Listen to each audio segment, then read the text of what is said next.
when I agreed to let my father and his new wife stay at my house. I never imagined that it would become a nightmare.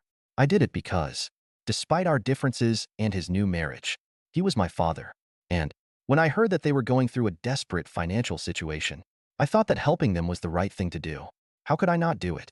It was my opportunity to show that, despite everything, I was willing to be a better person, to lend a hand. My relationship with my father had been complicated ever since he married Clara, his new wife. Before her, my dad and I were close, like best friends, although he was not always present during my childhood, especially after separating from my mom. He always tried to make up for it somehow: long phone calls, birthday presents that arrived a day late but with a handwritten note, or simple attempts to catch up on my life. All of that meant a lot to me. But then Clara arrived. It was impossible to ignore how her arrival changed everything.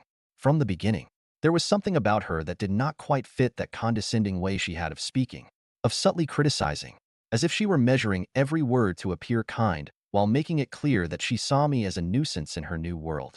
And the worst part, my father, who always used to defend me, now seemed blind to her attitude.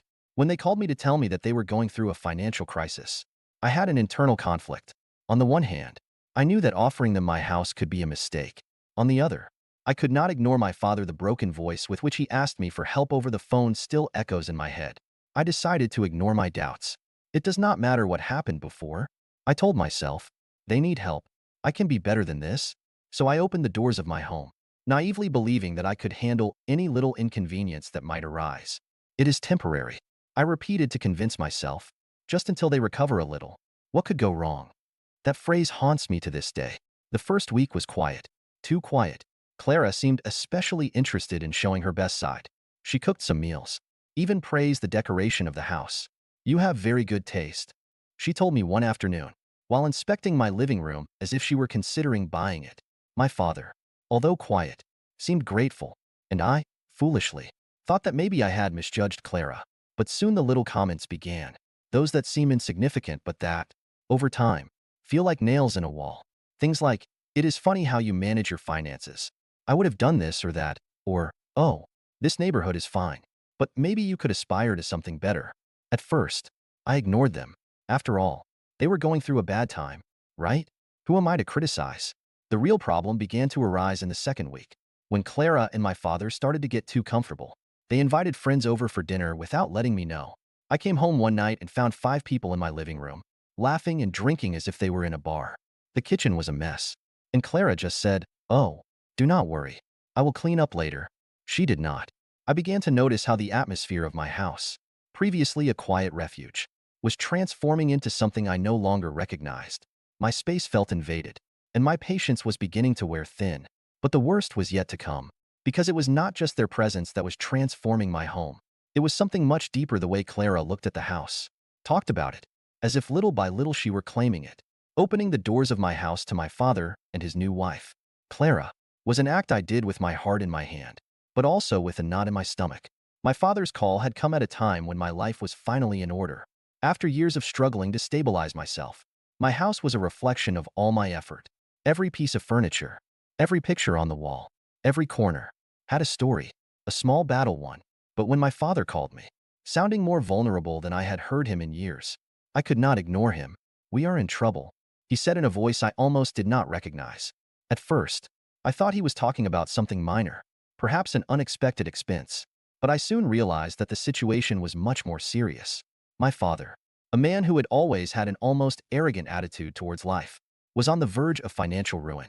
And Clara, according to him, was also devastated.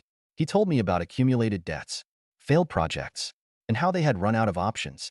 Although my relationship with Clara had never been the best, I decided to look beyond that. I wanted to help my father. And, to be honest, I also wanted to prove to myself that I could be the bigger person, that I could overcome the resentment I had been carrying since she came into our lives.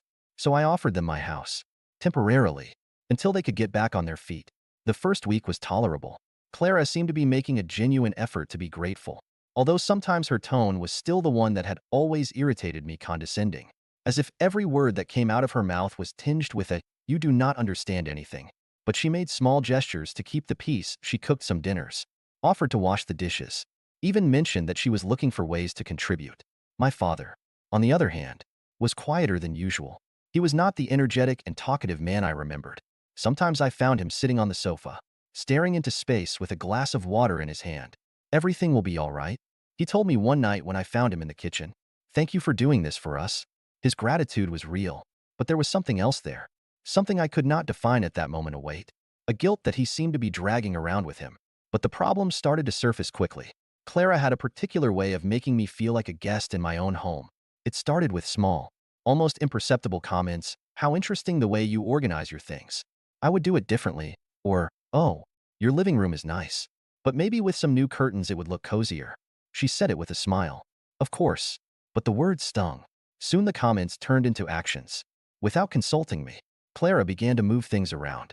One day, I came home from work and noticed that my books had disappeared from the coffee table. "Oh, I put them away," she said when I asked. The table looked messy. At first, I thought maybe I was overreacting, that these were minor things I could let go. But inside, something did not feel right anymore. The breaking point came when they started acting as if my house was theirs. One night I came home and found Clara organizing a dinner party with a group of people I did not know. My living room was full of laughter, glasses of wine, and a mess that looked like it came from an impromptu party. "Oh, you are here," Clara said to me, as if I were the intruder. We were celebrating a little to lift our spirits. That night I went to my room without saying much, but inside I was seething. The worst part was not the impromptu party, not even the mess. It was the way Clara spoke and behaved, as if she had forgotten that she was there because I had lent them a hand, as if my house was simply another place she could control. The dynamic began to change rapidly. What at first seemed to be a manageable cohabitation turned into an invasion. My patience was running out, and, although I did not want to confront my father, I knew this could not go on, but I still had no idea what was coming. The days following the surprise party incident were a disaster. I do not know if Clara interpreted my silence as approval, but her attitude worsened alarmingly. She began redecorating parts of the house, moving furniture and changing things as if she had a master plan to improve the place. When I dared to ask her why she was doing all this without consulting me, she simply replied in a condescending tone, "I just want the place to feel more welcoming. Believe me, this is for your own good." My own good? Every day my home felt less like mine and more like a battlefield.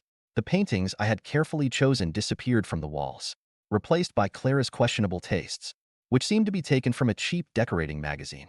She even dared to suggest that I change the sofa because, according to her, it did not go with the energy of the place. My father, instead of intervening, seemed increasingly absent. He spent his afternoons locked in my small office, supposedly looking for work or researching opportunities. But the few times I crossed paths with him, he was always watching videos on the internet or playing solitaire. When I tried to talk to him, to remind him that this arrangement was temporary, he dodged me with vague phrases. "Almost there. Son, we are very close to getting out of this. Just give me a little more time." The straw that broke the camel's back came one afternoon when I came home after a particularly hard day at work. The first thing I noticed was the loud noise of the television, a sensationalist news program that Clara seemed to enjoy as if it were an action movie. When I entered the kitchen to get myself something, I discovered that my pantry was almost empty. Where were the things I had bought just a few days ago? No trace. "Oh, I used some things to make dinner last night," Clara explained with a smile that was too calm. When I asked her, "By the way, could you make a list for the supermarket? We are low on supplies." That phrase triggered something inside me. Make a list? After they used everything without even asking? I took a deep breath so as not to explode at that moment, but my patience was already at its limit. That night I locked myself in my room, thinking about how to address the situation without it all ending in open warfare. However, I did not have to wait long for things to come to a head. The next morning, Clara and my father were waiting for me in the living room, with an attitude that chilled me to the bone. It was as if they were the owners of the house and I was the intruder. Clara, always direct, was the first to speak. "We have been thinking, and we believe it would be fair for you to start contributing a little more to the upkeep of the house. After all, it is not cheap to keep all this running." I froze. Contribute? Upkeep? It was my house. They were the ones living there for free, the ones who had taken advantage of my generosity, and now they were asking me for money as if I were the tenant. "Excuse me?" I managed to reply after a long silence, but Clara already had her answer ready, as if she had rehearsed a speech. "Well, with everything we do to keep the place livable, we think it would be fair to share responsibilities. It's not that we want to make you uncomfortable, but a home works better when everyone cooperates." My father remained silent throughout the conversation, sitting like a statue, without looking me in the eye. That silence hurt me more than any words. How could he remain silent while his wife spoke to me like that? It was obvious that Clara was running the show, and my father, as always, avoided conflict, even if it meant betraying me. I did not say anything at that moment. I just nodded and retreated to my room. But inside, I was seething. It was clear that this situation could not continue. My generosity had been trampled on, and the worst part was that my own father was not on my side. It was time to make a plan, to get my house back, and with it, my dignity. After that confrontation in the living room, where Clara practically demanded that I pay them rent in my own house, I knew it was time to take matters into my own hands. But I could not just explode and throw them out on the street without further ado. I needed a plan, something that made it clear who had the last word, and that left no room for further manipulation or excuses. That night, I locked myself in my room with a notebook and pen, ready to design my strategy. First, I had to document every change they had made to the house, every disproportionate expense, and every absurd conversation we had had since they arrived. I wanted to be prepared for any attempt to distort the facts, but I also had to regain control, and that meant setting boundaries once and for all. During the following days, I distanced myself from them. I tried to avoid them as much as possible, although Clara seemed more determined than ever to impose her presence. If she was not reorganizing something, she was on the sofa with her feet up on the table, watching endless television series as if she were on vacation. My dad, meanwhile, continued to lock himself in the study, and every time I saw him, he seemed more tired, as if he were carrying an invisible burden that he could not share with me. Of course, Clara soon noticed my change in attitude. "You are very quiet lately," she said one day as I passed through the living room on my way to the kitchen. Her tone was casual, but her eyes reflected something else: suspicion. "I hope you are not taking all this too personally. After all, we are family." Family? That word echoed in my head like an empty sound. What kind of family demanded rent from someone who had opened their doors to them at their worst? I did not answer. I simply nodded with a forced smile and locked myself in my room. That night, I reviewed a folder I had been keeping for years: the house deeds. I needed to refresh myself on the legal details to make sure everything was in order. As I had suspected, I was the sole owner. The house had been a gift from my grandfather when I turned 25, something Clara probably did not know, or worse, thought she could ignore. I decided it was time to act. The first measure was subtle but effective. I canceled all the additional cards on my bank account that my dad and Clara had been using to cover their purchases. No more household expenses at my expense. Then, I contacted a trusted locksmith and changed the locks on my office and my bedroom. I wanted to make sure they had limited access, in case things got out of control. The next day, Clara tried to use one of the cards to make a purchase, and when it was declined, she did not hesitate to confront me. "What does this mean?" she said, waving the useless plastic in my face. Her tone was a mixture of surprise and indignation. "It means you can no longer use my money without my permission," I replied, keeping calm. "If you have something to say, we can talk about it, but this is non-negotiable." I did not expect her to be speechless, but that is exactly what happened. For the first time since she had arrived, she seemed disconcerted. My dad, who had witnessed the scene from the kitchen, tried to intervene with his typical conciliatory tone. "There is no need for things to get tense. We can work this out like adults." "Of course, Dad," I replied, looking him straight in the eye. "But working it out like adults means respecting the person who is giving you a roof over your head, something you have not done so far." It was a tense moment, and although my dad did not say anything else, the look he gave me made it clear that he did not like how things were going. Clara, on the other hand, returned to her place on the sofa, with a silence that was unsettling. That night, I felt more confident about what I had done, but I also knew this was just the beginning. Clara was not someone who gave up easily, and my dad seemed too caught up in their dynamic to take a firm stand. I had to prepare myself for what was coming, because I knew they were not going to sit idly by. The atmosphere in the house had become unbearable. Clara, after the cancellation of the cards, adopted a passive-aggressive attitude that left no doubt about how much it bothered her to lose control. My father, on the other hand, seemed more distant, as if he were trapped between his duty to me, his son, and the weight of keeping the peace with his wife. One night, while I was having dinner alone in the kitchen, I heard whispers coming from the living room. Clara's voice was the clearest. "We cannot let him humiliate us like this. Ernesto, it is as if he wants to throw us out on the street. This house should be ours, not his. After all, we are family." That last comment drew a bitter laugh from me that I could not contain. I entered the living room with my plate still in hand, and the words came out before I could think them through too much. "Family? Do you really think this is what it means to be family, Clara?" They both turned to me, surprised. My father tried to intervene. Son, it is not what it seems. It is not what it seems. Dad, because from here it looks exactly like what it is you two plotting how to continue taking advantage of me. Is that what being family means to you? I put the plate on the table with a thud, my eyes fixed on Clara, who had crossed her arms with a sarcastic smile. If you were really as generous as you boast, we would not be having this conversation, Clara said in a cold tone that chilled me to the bone. You have money. You can give us a little more time to get back on our feet. It's not as if you were going to run out of anything. That comment was the last straw. I sat on the opposite chair and looked at them intently, letting the silence become heavy before I spoke. Do you know what bothers me about all this? That I never told you not to stay here. I never treated you badly, even though all the weight has fallen on me. But you have taken my generosity and turned it into some kind of obligation. And even worse, you have tried to make me the bad guy in this story. Clara, rent in my own house? Seriously? My father lowered his gaze, while Clara stood firm. Well, if you do not like how we handle things, you could have told us from the beginning that you did not want to help us. She replied with a coldness that made me feel as if I were talking to a stranger. That is exactly what I will do now. I replied calmly, although inside I was boiling. Enough is enough. This is over. The argument went on for a while. Clara tried to turn everything I said around, making it seem as if I was the selfish one for not wanting to help them anymore. My father tried to mediate, but every time he did, it only made me feel more disappointed. He seemed unable to defend me, even when it was clearly me who was being exploited. That same night, I drafted a formal letter for both of them, in which I made my terms clear. I gave them 2 weeks to find another place to stay. I was not willing to continue putting up with that lack of respect. The next day, I handed it to them personally. Clara barely read a few lines before snorting and throwing it on the table. This is ridiculous. You cannot kick us out. We are your family. And that makes it even sadder, I replied, feeling the knot in my throat tighten, but not letting my voice tremble. If you were really my family, it would never have come to this. My father, in silence, took the letter and read it completely. When he finished, he looked at me with eyes full of something I could not identify. Regret. Shame, I do not know. But he did not say anything. He simply got up and went to his room.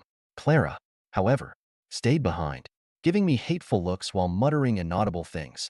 I knew I had opened Pandora's box, but I also knew it was necessary. The confrontation had come, and although I did not know how they were going to react in the following days, I was determined to regain my peace of mind and control over my life. After giving them the letter, the atmosphere in the house became tenser than ever. Clara, wounded in her pride, made every effort to make me feel uncomfortable every second of the day. The small, passive-aggressive comments became her specialty, and she lost no opportunity to remind me how ungrateful I was. According to her version of events, my father, for his part, had opted for silence. His way of dealing with conflict was to hide, lock himself in his room, or go out for hours without saying where he was going. However, I did not give in. I was no longer going to allow manipulation or guilt to divert me from the path I had decided to take. The days passed slowly, and each one felt like a miniature battle. Despite everything, I knew I had made the right decision. I had spent too much time prioritizing the needs of others, and now it was time to set boundaries. A week before the deadline I had given them, Clara was still acting as if everything was a misunderstanding that would eventually be resolved. You will surely change your mind, she told me once as we crossed paths in the kitchen. Her tone was condescending, as if she were sure I would not have the courage to go through with it. But this time I was not going to back down. A couple of days before the final deadline, I began to notice that something had changed. Clara's attitude became more hostile, but she also started packing some things. It was clear that, although she did not want to admit it, she had understood that I was not going to give in. My father, on the other hand, seemed more tired than ever. I saw him walking around the house as if he were carrying a huge weight on his shoulders. At one point I thought about talking to him, but I decided that I had already done all I could. Finally, the last day arrived. I woke up early, knowing that this would be the end of this chaotic stage. As I left my room, I found several boxes stacked in the living room.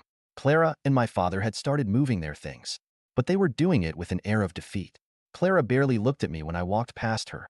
Her wounded pride had left her unable to say anything else. My father, however, seemed different. While Clara went upstairs to get more things, he approached me.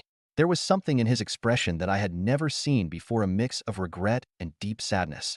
Son, I know we have not done things right, he began, his voice barely a whisper. I have no excuses for how we have acted, and I know we may never be able to fix this. but I hope that someday you can forgive me. It was a strange moment, full of mixed emotions. On the one hand, I wanted to yell at him about all the times he had disappointed me, all the times he had chosen Clara over me. But on the other hand, I knew that this was a broken man, someone who had lost his way and was now facing the consequences of his decisions. It is not about forgiveness, Dad, I said, trying to stay calm. It is about respect and understanding that you cannot expect people to put up with everything without limits. He said nothing more. He nodded, turned around, and went back to packing. For my part, I felt a strange sense of relief, as if I were finally letting go of a burden I had carried for a long time. That afternoon, when they finished loading the car with their belongings, Clara did not bother to say goodbye. She simply got into the passenger seat and closed the door. My father, however, stopped for a moment at the door. "Take care, son," he said in a barely audible voice. I nodded but said nothing. When the car drove away, I stood at the entrance of the house, watching them disappear over the horizon. For the first time in weeks, the house was completely silent. There were no sarcastic comments or accumulated tensions, just an empty and peaceful space that was now completely mine. That night, I made myself a simple dinner and sat on the sofa, with a glass of wine. I looked around, remembering everything that had happened in those weeks. It had been a tough battle, full of uncomfortable moments and confrontations that I never thought I would have. But in the end, I had recovered something that was worth more than any comfort: my peace of mind and my dignity. That night, I slept soundly for the first time in months, knowing that I had finally closed a painful chapter of my life, and that I had done it on my own terms. The days after they left, the house began to feel different, as if something had vanished, but in a peaceful way, without stress or pain. My routine, which until recently had been full of tension and uncertainty, began to return to its natural course. There were no more arguments at breakfast or cold, curt comments at every turn. Although loneliness surrounded me, it was a loneliness with purpose, the freedom to choose what to do with my time and space. But there were still remnants of the internal storm I had lived through. Even though the house was empty, my mind was still stuck in the memories of those weeks of chaos. Sometimes, when I found myself in front of the mirror, I thought about everything that had happened, about the incredible vulnerability I had felt, and about what had driven me to finally take that step. At first, the silence scared me. Living in a house that was once full of arguments, uncertainty, expectation, was now completely empty of those energies. But little by little I understood that this silence was not a negative thing. It was a space for me to breathe, to be the master of my own decisions. It was the beginning of something new. A few weeks later, I met my mother at a coffee shop. She had tried to call me several times after Clara and my father moved out, but I had not answered her calls or messages. I needed time to think and process everything that had happened. My mother, with her usual attitude, tried to show false indifference when we sat down at the table. It was clear that the situation made her uncomfortable, but I could also see that her eyes, although they tried to maintain an impassive facade, reflected something she could not hide: regret. "I saw you on television the other night," she said, as if that were a way to break the ice.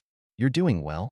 It did not surprise me, because I knew she was aware of the storm that had occurred, but she was trying to disguise it all with small phrases like that. However, instead of continuing with the formalities, I decided to be direct. "It's not just about doing well, Mom. It is about respecting my boundaries. I let you into my life and my house without thinking about what it would entail. But what you both did was too much." For the first time, she did not interrupt. She looked at me in silence, and for a few moments it seemed to me that she wanted to talk, but she did not know where to begin. So I decided to continue. I needed her to understand something important, something I had never before had the courage to say. "I want you to understand that it is not just about the money or the house. It is that you took me for granted. You and Dad always took me for granted. I, unintentionally, was the pillar you could lean on when things went wrong. But no one thought about me, about my dreams, about my needs. That is what hurt me." My mother looked down, and for a second, I felt that she was finally beginning to understand. The conversation became a little denser, more sincere. She confessed to me that at first it had been difficult for her to adapt to my independence, and that deep down her need for control over me had led her to make bad decisions. "I never knew how to let go," she said, her voice breaking. To be honest, I did not expect so much from that conversation.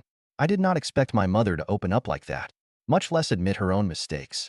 But somehow, after everything I had been through, I felt relieved to hear her. Maybe she still did not fully understand what she had done wrong, but at least she had taken the first step acknowledging it. During the following days, I began to restructure not only my physical space, but also my emotional life. There was something liberating about not having to answer to anyone, about not having to meet other people's expectations. I began to make plans for my wedding, now for real, with my partner, without anyone interfering. It was no longer a mere formality, but something I really wanted to do, without pressure. Meanwhile, the news of the inheritance began to take shape. The family lawyers contacted me to officially inform me that, as the rightful heir, I had rights to the house my grandparents had left me. Although it was not a surprise, it was the final blow of reaffirming my autonomy. Everything my parents considered their home now legally belonged to me, and I knew that would affect them deeply. But deep down, I could not help but feel at peace. I had been patient. I had made sacrifices, and now it was my turn to take what was rightfully mine. That day, while the family continued in their own chaos, I was in a completely different place. I had taken control of my life. I had stopped being the good guy that everyone wanted in their own way. And I had finally understood that for relationships to work, mutual respect has to be the foundation. One afternoon, after receiving the first news about the house, I stood by the window, looking out at the garden. Tranquility enveloped me, and I felt, for the first time in a long time, truly free. I knew that the days to come would be different, much clearer and less burdened with resentment. The change had been made, and now what was coming was solely my decision. No one else could tell me what to do, and no one else could control my emotions or my decisions. I had finally learned what it meant to take control of my life, and that control, now, made me invincible.